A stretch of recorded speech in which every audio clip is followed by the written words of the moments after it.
Buenos días o buenas tardes a todas y todos. Es un placer para nosotros los sanitaristas ser parte de este congreso tan importante de AIDIS, que en principio quiero empezar agradeciendo a sus autoridades por esta invitación. También enviarles el saludo de mi secretario general, José Luis Lingeri, y también el agradecimiento al rector del Instituto Universitario de Agua y Saneamiento, el profesor Luis Lieberman. El tema de hoy es de vital importancia en todo lo que hace al futuro de la gobernanza del agua y de su acceso, por supuesto. Y tiene que ver con los distintos enfoques que nosotros hacemos del agua y cómo debemos abordarla considerando todos ellos para hacer una gestión asegurando en principio el derecho al acceso al agua y el saneamiento, que son dos derechos humanos fundamentales. Un poco lo que vamos a ver durante esta presentación, bueno, acá están los temas, vamos a avanzar así no nos detenemos en esto. Vamos a empezar a pensar en el agua como elemento.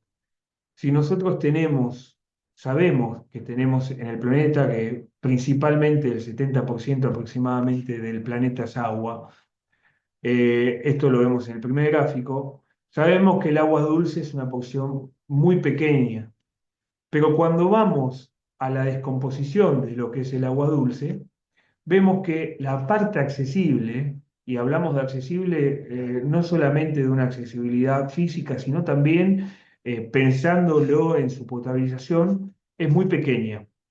Si lo vemos en barra, vemos que el agua accesible respecto a toda la superficie del globo, a todo el volumen, es prácticamente inexistente. Bueno, esta es la realidad que nos tenemos que empezar a enfrentar en principio cuando hablamos del agua dulce disponible. Si bien hoy, gracias a los avances tecnológicos, podemos acceder a otra fuente de agua y, digamos, generar su potabilización, no obstante, tenemos que considerar esto en cuanto, en especial, a los costos. Bueno, si hablamos del agua como un bien, empezamos a pensar cuál es la importancia del agua en el planeta. Bueno, en principio, sin duda, somos agua, necesitamos el agua para vivir y los cuerpos eh, están compuestos principalmente de agua y el agua también interviene en todos los procesos metabólicos, con lo cual el agua es necesaria para el desarrollo de la vida, no solamente nuestra, sino de todas las especies. Regula el clima, los océanos, ¿no? Cuando hablamos de estas bandas transportadoras oceánicas que generan las corrientes tanto frías como de calor y que generan la regulación del clima a nivel planetario, también absorben el dióxido de carbono, si no el proceso del efecto invernadero estaría mucho más potenciado y el cambio climático sería mucho más profundo. Y esto tiene obviamente su impacto en las zonas costeras, que también observamos que en las zonas costeras la regulación del clima se hace muy presente. ¿Por qué? Porque el cambio de temperatura del agua, tanto de día como de noche, es mucho más lento que la superficie terrestre. Es esencial en los procesos de fotosíntesis para la generación de oxígeno, también otro elemento vital para que nosotros podamos subsistir, para que sea posible la vida. Transporta materiales, nutrientes, especies, etcétera. Esto hace a una riqueza biológica y a la expansión inclusive de ecosistemas. El agua interactúa en todo eso también y es lo que explica, por ejemplo, la selva paranaense a lo largo de su río, más allá después de que la actividad humana haya generado lo que generó, que prácticamente la ha desaparecido en un montón de lugares donde hoy hay ciudades y se ha reemplazado su hábitat. Forma hábitats de acuerdo a sus características. Esto hablamos de la cantidad de sales, de pH, de temperatura. Bueno, va generando distintos hábitats donde habitan distintas especies y también aporta eso a la biodiversidad en sus distintas formas. Y por supuesto degrada contaminantes, no solamente a través del proceso de hidrólisis, también por el mismo movimiento que tiene, por ejemplo, los ríos y mares, generan otro tipo de procesos de dispersión, de oxidación, etcétera, cosas que no vamos a ahondar. Pero bueno, fíjense todas las funciones que tiene el agua en el planeta y lo importante que es, no solamente en cuanto al desarrollo de la vida, sino también en los procesos que interactúa el agua con el ambiente. Ya cuando hablamos en el agua como recurso, ya dándole más un carácter económico, ahí empezamos a ver que el derecho al agua, que el, justamente el 12% está destinado del uso al consumo humano, vemos que la mayor parte se lo lleva el sector agropecuario. Pero esto también es importante, porque el sector agropecuario también es lo que genera los alimentos para que nosotros podamos después subsistir. Entonces ahí empezamos a ver cómo el agua empieza a entrar en interacción para el desarrollo de la vida tal y cual la conocemos ahora. Y después tenemos un 19% que es de uso industrial. Esto también es importante cuando consideramos un aspecto más global del desarrollo sostenible, que está fundado en tres pilares, que no solamente es el ambiental, sino también que tiene que ver con el desarrollo económico y social. Entonces, también tenemos que pensar el agua en todos sus usos para poder asegurar una distribución más equitativa de las funciones y también, por supuesto, de los recursos. ¿Hacia dónde tenemos que orientarnos? Y sin duda que los usos del agua prioricen una justicia hídrica. ¿Qué es esto? Es asegurar el derecho al acceso al agua y también al saneamiento, que es importante para después conservar las fuentes. Eh, y cuando hablamos de derecho hablamos de universalidad. En la contracara de todo eso está la mercantilización, ¿no? O su uso únicamente como mercancía y no como una política de derecho humano de acceso al agua. Bueno, ¿cómo se gesta el derecho humano? Y bueno, tiene que ver, o sea, el ambiente y el agua están íntimamente ligados. Y esto tiene que ver en parte por las funciones que tiene el agua sobre el ambiente y también cómo el ambiente puede impactar sobre las fuentes de agua, haciendo menos disponibles las mismas para asegurar el derecho al agua. Entonces, es normal que en las cumbres ambientales se empiece a hablar de este tema. Bueno, la primera es sin duda la Conferencia de las Naciones Unidas sobre Ambiente y Desarrollo, que fue en Río de Janeiro. Eso dispara que en diciembre del mismo año salga la resolución que declara el Día Internacional del Agua para evidenciar justamente su importancia. Posteriormente, bastantes años después, en julio del 2010, la resolución 64-292 de la Asamblea General de las Naciones Unidas reconoce explícitamente el derecho al agua y al saneamiento. Entonces, es importante tener también en claro que esto fue un proceso a lo largo de los años donde cada vez toma más relevancia el tema del agua y esto también tiene que ver con que cada vez vemos más cerca los efectos de su escasez. ¿Qué es importante declararla como derecho? Bueno, por estos cuatro principios. Una universalidad y no discriminación, que tiene que ver justamente con que todos tenemos el derecho por nacer humanos, de tener acceso al agua. La inalienabilidad, que tiene que ver con que uno no puede ser privado del derecho. El único derecho que está privado y en condiciones legalmente aplicadas es el derecho a la libertad cuando uno comete un crimen. Después, siempre tienen que estar asegurados los derechos. La progresividad tiene que ver con los estados, con los compromisos de los estados de que un derecho, o sea, uno tiene que avanzar en los derechos para que cada vez más personas puedan acceder a ese derecho y con mejor calidad. Y dejé este para el final porque creo que es el más importante, que es la interdependencia e indivisibilidad. ¿Qué quiere decir esto? Que para asegurar un derecho es necesario asegurar el resto de los derechos. Y esto vuelvo a repetir, lo íntimamente ligado que está el ambiente con el agua. Son dos derechos humanos, el derecho a un ambiente sano no solamente está en la Constitución argentina, sino que en el 2020 también se ha declarado un derecho, y los dos son interdependientes, o sea, depende uno del otro para asegurar el pleno gozo de estos derechos, y también son indivisibles, o sea, necesitamos uno y el otro. Vamos a pensar en lo que es la agenda internacional, y acá vemos claramente que ante el incumplimiento de los objetivos del milenio, se han generado unos nuevos 17 objetivos, de los cuales el 6 es agua limpia y saneamiento, que también está compuesto por metas. Y esto es importante, sabemos que como vienen los objetivos, muy posible que no se llegue a cumplir, pero por lo menos es una voluntad expresa de alcanzar la accesibilidad universal al derecho al agua y al saneamiento, esencial para la salud, porque es el primer alimento y porque justamente colabora a no solamente una cuestión social, sino también al cuidado del ambiente cuando se trabajan en conjunto. Vamos a ver que por qué están tan relacionados también el tema de salud con el agua. Y voy a tomar el ejemplo particular del área metropolitana de Buenos Aires, de acá de Argentina. ¿Dónde se le empieza a dar mucha relevancia al tema? Hay algo anterior a esto de 1867, 1870, que fueron las epidemias de cólera y fiebre amarilla.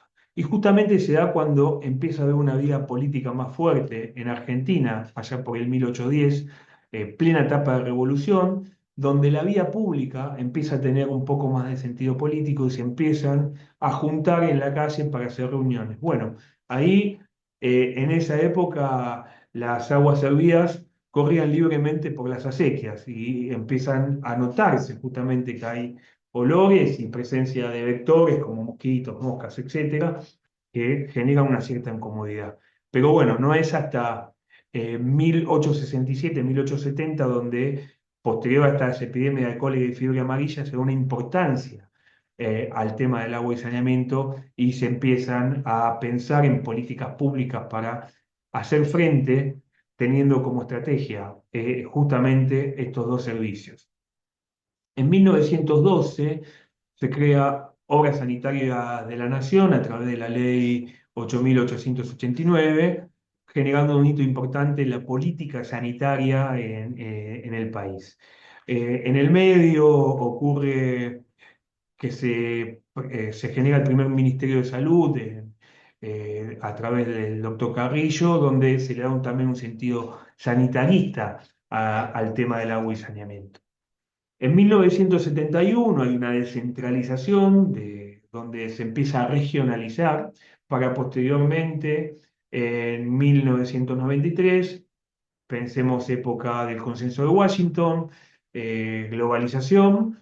Este proceso se da en muchos países donde se empiezan a concesionar o privatizar las empresas públicas de agua y saneamiento y empiezan a haber operadores privados. No fue la excepción argentina en este caso. No obstante, en el 2006 vuelve a haber una reestatización donde la ciudad de Buenos Aires y el área metropolitana, en total 19 partidos, toman, digamos, lo que sería el radio de acción de Agua y Saneamientos Argentinos Sociedad Anónima, que se conformó con el 90% de capitales del Estado y 10% una propiedad participada con representación de los trabajadores en el directorio. Ese 10% son las acciones clase B que aún todavía se conservan. 2017 hay un cambio de radio, se incorporan 9 municipios más al radio servido. Esto es importante porque genera un, digamos, un golpe a las cuentas debido a que se incorporan 9 municipios con problemas de servicio y lamentablemente sin fondos. Hasta aquí la empresa seguía funcionando, sigue funcionando con subsidios de la nación hasta hace muy poco y no dependiente de la tarifa, lo que genera, lo que ha generado que hubo etapas deficitarias que se tuvo que salir a pedir préstamos internacionales para cubrir esos déficits. 2020 se vuelve un tema de salud, la pandemia de COVID, que todos los que estamos acá la vivimos, y donde se vuelve a tomar la verdadera relevancia que tiene el tema de la salud y el agua y el saneamiento. Bueno, algunos datos del área metropolitana de Buenos Aires, un radio de concesión de 3.363 kilómetros cuadrados, para tener una magnitud de lo que es el área, ¿no? 25.000, más de 25.000 kilómetros de cañería, el agua tratada promedio por día de 6 millones de metros cúbicos, más de 6 millones de metros cúbicos, se abastecen alrededor de 11 millones de habitantes. Bueno, y después alguna mixto entre tres plantas superficiales, que es la mayor de agua superficial, que tenemos la suerte de tener el Río de la Plata, que produce la mayor cantidad de agua, y después agua subterránea. En saneamiento, también, bueno, en la misma área de concesión, 18.000 kilómetros de cañería, más de 18.000 kilómetros de cañería. Se tratan alrededor de 1.700.000 metros cúbicos por día, y se abastece o se llega con saneamiento, mejor dicho, a más de 9 millones de habitantes, de las cuales tenemos alrededor de 21 plantas de tratamiento. Algunas complejidades técnicas que hace, y económicas, ¿no?, que hacen el servicio. Bueno, respecto a la fuente de agua, ya lo vemos, tiene que ver con la productividad. No es lo mismo tener una fuente de agua superficial de muy buena calidad, donde tengo una cierta productividad, que tener agua subterránea, y depende también de la calidad que tenga, cómo me va a impactar en los costos de potabilización. La disponibilidad, esto tiene que ver con las cuencas hídricas, que a veces son compartidas por distintas jurisdicciones, y generalmente estas entran en conflicto cuando hay una jurisdicción aguas arriba que, digamos, achica la disponibilidad de aguas abajo de esa fuente de agua. La accesibilidad, que tiene que ver con los costos de captación, las obras de toma, infraestructura. Otras complejidades técnicas y económicas del servicio de agua tienen que ver con la distribución. Acá encontramos, por ejemplo, tenemos dos tipos: una concentración demográfica, que hace a una necesidad de mayor dotación en un espacio más reducido, pero también tenemos áreas donde son periurbanas, donde las distancias son muy grandes, más allá que la dotación necesaria más chica, porque justamente tenemos menos cantidad de habitantes. La trama urbana y composición del suelo, que tiene que ver con los materiales necesarios para evitar la ruptura de cañerías y demás. La topografía, esto tiene que ver, por ejemplo, nosotros tenemos una topografía plenamente de llanura, con lo cual tenemos mayor necesidad de bombeo para alcanzar las presiones necesarias para llegar a todos los usuarios. Y la distancia a la fuente de agua, esto tiene que ver con los costos de transporte, que, bueno, a través de ríos subterráneos, o una toma que haya que hacer muchos kilómetros hasta la planta. Bueno, todo esto los técnicos lo entendemos bien. ¿Cuáles son las caras, ¿no?, de los problemas del acceso a los servicios de agua y saneamiento? Bueno, eh, cuando la expansión de los servicios persigue una lógica costo-beneficio, que tiene que ver con la rentabilidad, que tiene que ver con una escasa regulación, donde los contratos no contemplan la expansión de servicios con una lógica universal. Esta es una de las caras de la moneda. La otra es la carencia de inversión pública, donde la matriz productiva no genera los ingresos suficientes para invertir en este tipo de actividad, donde tenemos altos niveles de pobreza que utilizan recursos del Estado para hacer frente a emergencias, y hay una escasa planificación que termina impactando sin duda también en materia de política pública en lo que es el agua y saneamiento. Y cuando tenemos endeudamiento externo, como es el caso lamentablemente de nuestro país, donde los compromisos de deuda sin duda castigan el sistema de la balanza de pagos, y genera justamente un déficit. Entonces, todo eso tiene sin duda impacto en lo que es la planificación y también la inversión en materia de agua y saneamiento. Y por supuesto, cuando nosotros no invertimos en agua y saneamiento, vamos a tener un incremento en gastos de salud pública y el surgimiento de enfermedades de origen hídrico, entre las cuales una de las peores es la mortalidad infantil. En definitiva, los gastos por falta de inversión en materia de agua y saneamiento terminan impactando en el Estado.